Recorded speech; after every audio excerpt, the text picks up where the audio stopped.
हिंदी में आज एक नए चैप्टर की बात करेंगे। देखिए, हिंदी के जो चैप्टर्स हैं, जिसमें मैं पहले चैप्टर्स में आपको जो है शब्द के बारे में बताया था। शब्द एक ऐसा हिंदी का जो है बेसिक चैप्टर है कि जिससे जो है हमेशा जो है क्वेश्चन पूछे जा सकते हैं। जब आप शब्दों की समझ रखेंगे तभी आप जो है बाकी सारी चीज़ों को समझ पाएंगे। चाहे जितने भी गवर्नमेंट एग्ज़ाम हो, उसमें जो है कि शब्द की समझ जो है एक इम्पॉर्टेंट जो है रोल प्ले करता है। अब आज हम बात करेंगे विशेषण। देखिए, विशेषण एक शब्द है और वो विकारी शब्द है। विकारी का अर्थ ये है कि उसमें परिवर्तन होते हैं। विशेषण में परिवर्तन होते हैं। जैसे मान लीजिए कि कोई एक ऐसा एग्जाम्पल ले सकते हैं कि राम की गाय काली है, काली, और कुत्ता जो है काला है, तो काला का काली, यानी उसमें परिवर्तन होता है। विशेषण जो है विकारी शब्दों में आएगा और उसमें परिवर्तन होते हैं। तो हम आज विशेषण शब्दों की बात करेंगे। विशेषण शब्द जैसे सुंदर है, लंबा है, खट्टा है, मीठा है, मुलायम है, आधुनिक है, युवा है, ग्रामीण है, ये सब विशेषण शब्द हैं। अच्छा, विशेषण शब्दों का प्रयोग कहाँ करते हैं? तो एक चीज़ आप ध्यान दीजिएगा कि संज्ञा अथवा सर्वनाम की विशेषता जो शब्द बताते हैं उन्हीं को विशेषण कहा जाता है। हमेशा संज्ञा और सर्वनाम की विशेषता बताएंगे। तो संज्ञा क्या है? संज्ञा के बारे में हम ये भी बताए थे कि दुनिया में जितने नाम हैं, चाहे व्यक्ति हो, चाहे वस्तु की हो, चाहे स्थान के हों, चाहे आपके विचारों के हों, चाहे भाव आप मन में आते हों, सभी सारी संज्ञाएँ हैं। और सर्वनाम के भी बारे में बताया था। सर्वनाम का मतलब होता है सबका नाम। अच्छा, अगर विशेषण के बारे में चर्चा कर ही रहे हैं तो एक बात ध्यान देना है कि विशेषण शब्द जो है इंडिपेंडेंटली यूज़ होता है, स्वतंत्र रूप से।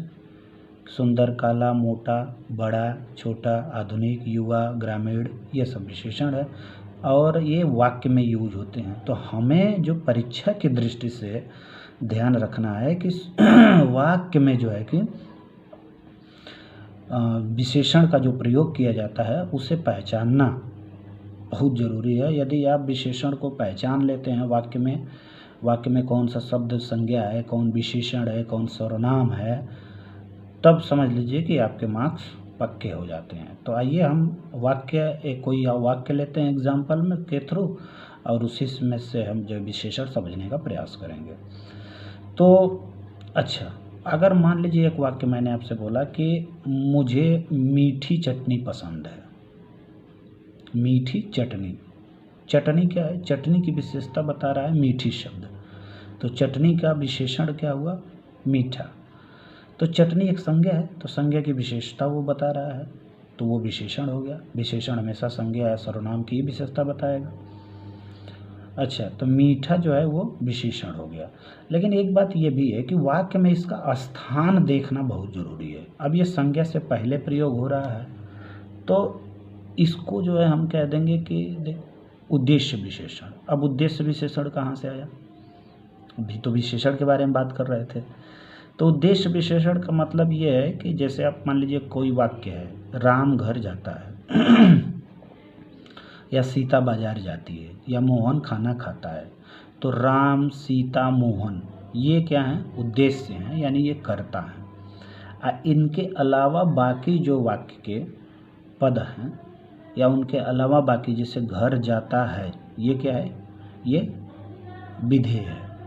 तो यदि उद्देश्य के स्थान पे विशेषण के प्रयोग को उद्देश्य विशेषण, अब विधेय की विशेषता अगर बतला रहा है कोई शब्द तो विधेय विशेषण। तो पहला वाक्य था कि मुझे मीठी चटनी पसंद है। अब इसमें क्या है कि आप एक बात ध्यान देंगे कि चटनी मीठी है, संज्ञा से पहले ही जो है विशेषण का प्रयोग हुआ है, तो ये आपका जो है उद्देश्य विशेषण है। विधेय विशेषण के बारे में बता दूं जैसे, तब बात क्लियर हो जाएगी। विधेय विशेषण का एग्जाम्पल ले लीजिए कि वह बच्चा सुंदर है। अब वह कर्ता है, बच्चा जो है संज्ञा है, सुंदर विशेषता है, वो बच्चे की विशेषता बता रहा है क्या है? क्रिया है।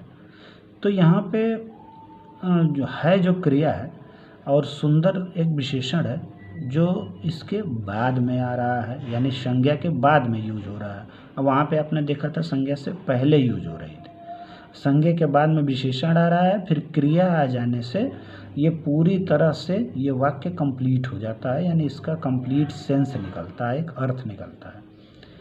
तो इसे हम विधेय विशेषण कह देंगे। और पहले वाले को कि मुझे मीठी चटनी पसंद है, तो वो जो है कि उद्देश्य विशेषण था। तो विधेय विशेषण उद्देश्य। एक और विधेय विशेषण का एग्जाम्पल ले लीजिए, जैसे कि वह व्यक्ति ईमानदार है, व्यक्ति संज्ञा, उसके बाद विशेषण आ रहा है क्या है एक क्रिया है, ठीक है, क्रिया के साथ वाक्य पूर्ण हो रहा है। तो ये विधेय विशेषण और उद्देश्य विशेषण, ये दो बातें ध्यान में रखनी जरूरी है। अच्छा, अब तीसरी बात कर लेते हैं। तीसरी बात में ये है कि विशेषण के भेद को पहले हम समझने का प्रयास करेंगे। मान लीजिए कि मैं एक बात बता दूं आपको कि हमेशा विशेषण, ये पहले भी बताया कि हमेशा विशेषण जो है संज्ञा और सर्वनाम की विशेषता बताते हैं। तो मान लीजिए मैंने एक शब्द ले लिया लड़का।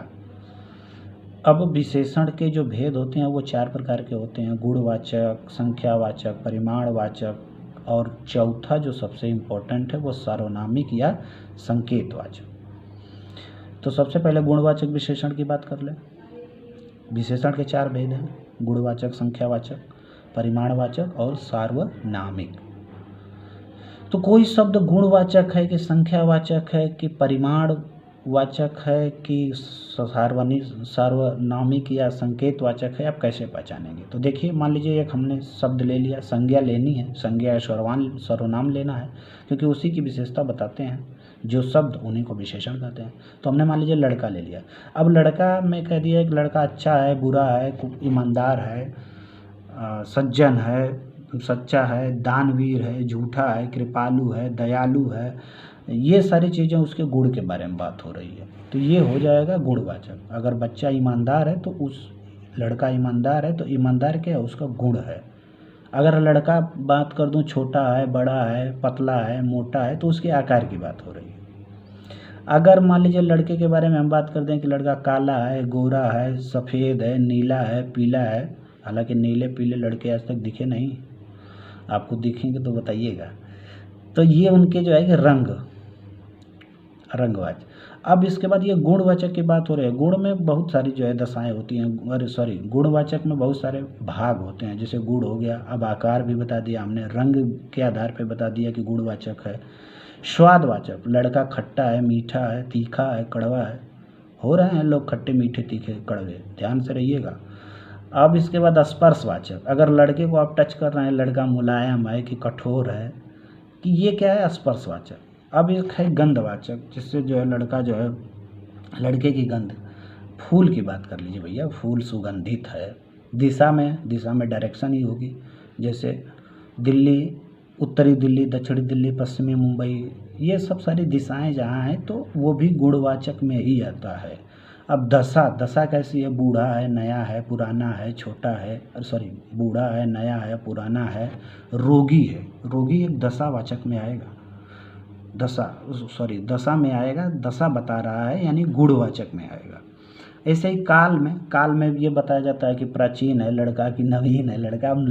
लड़का प्राचीन नहीं हो सकता, लड़के के लिए प्राचीन नवीन शब्द नहीं यूज करते।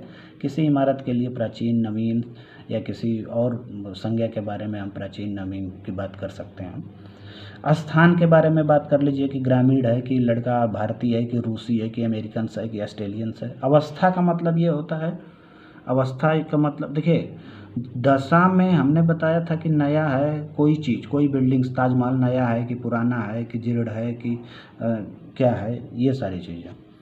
लड़के में भी दशा में ध्यान देना है कि दशा में रोगी आएगा, नया पुराना, ये सारी चीज़ें आएंगी। वही अवस्था में बूढ़ा है, जो है गंभीर है, अधीर है, ये सब सारे शब्द आएंगे। अच्छा, अब एक बात और कर लें, अगर आपको कोई वाक्य दे दे और कहे जैसे अधिक गर्म दूध नहीं पीना चाहिए, गर्म दूध की विशेषता गर्म शब्द बता रहा है, संज्ञा से पहले, तो उद्देश्य विशेषण। विशेषण में उद्देश्य विशेषण और विधेय विशेषण, ये तब हम पहचान पाते हैं जब किसी वाक्य को पढ़ते हैं और वाक्य को पढ़ते समय आपको ये ध्यान देना है कि ये उद्देश्य विशेषण है कि विधेय विशेषण। यदि उद्देश्य विशेषण तभी होगा जब संज्ञा से पहले यूज होगा। अब विधेय विशेषण तब होगा जब संज्ञा के बाद, जैसे हमने बताया था वह बच्चा सुंदर है, संज्ञा के बाद और लास्ट में वाक्य को कंप्लीट कर रहा है। तो उद्देश्य और विधेय विशेषण आप वाक्य में ही पहचान सकते हैं। इसके बाद जैसे संगमरमर चिकना है, अब तो चिकना से पता कर ही लेंगे। अब वो टच करके देखा गया होगा, यानी क्या, टच करने का मतलब क्या, स्पर्शवाचक, ये गुणवाचक में आएगा। गर्म क्या है, उसके गुणवाचक हैं, तो ये विशेषण हो गया। अब गुणवाचक विशेषण के बाद हम इसके आगे बढ़ेंगे। तो आगे बढ़ने का मतलब ये है कि अब ये वीडियो लंबी हो जाएगी, तो इसलिए दूसरे वीडियो में हम इसको जो है कंप्लीट करेंगे।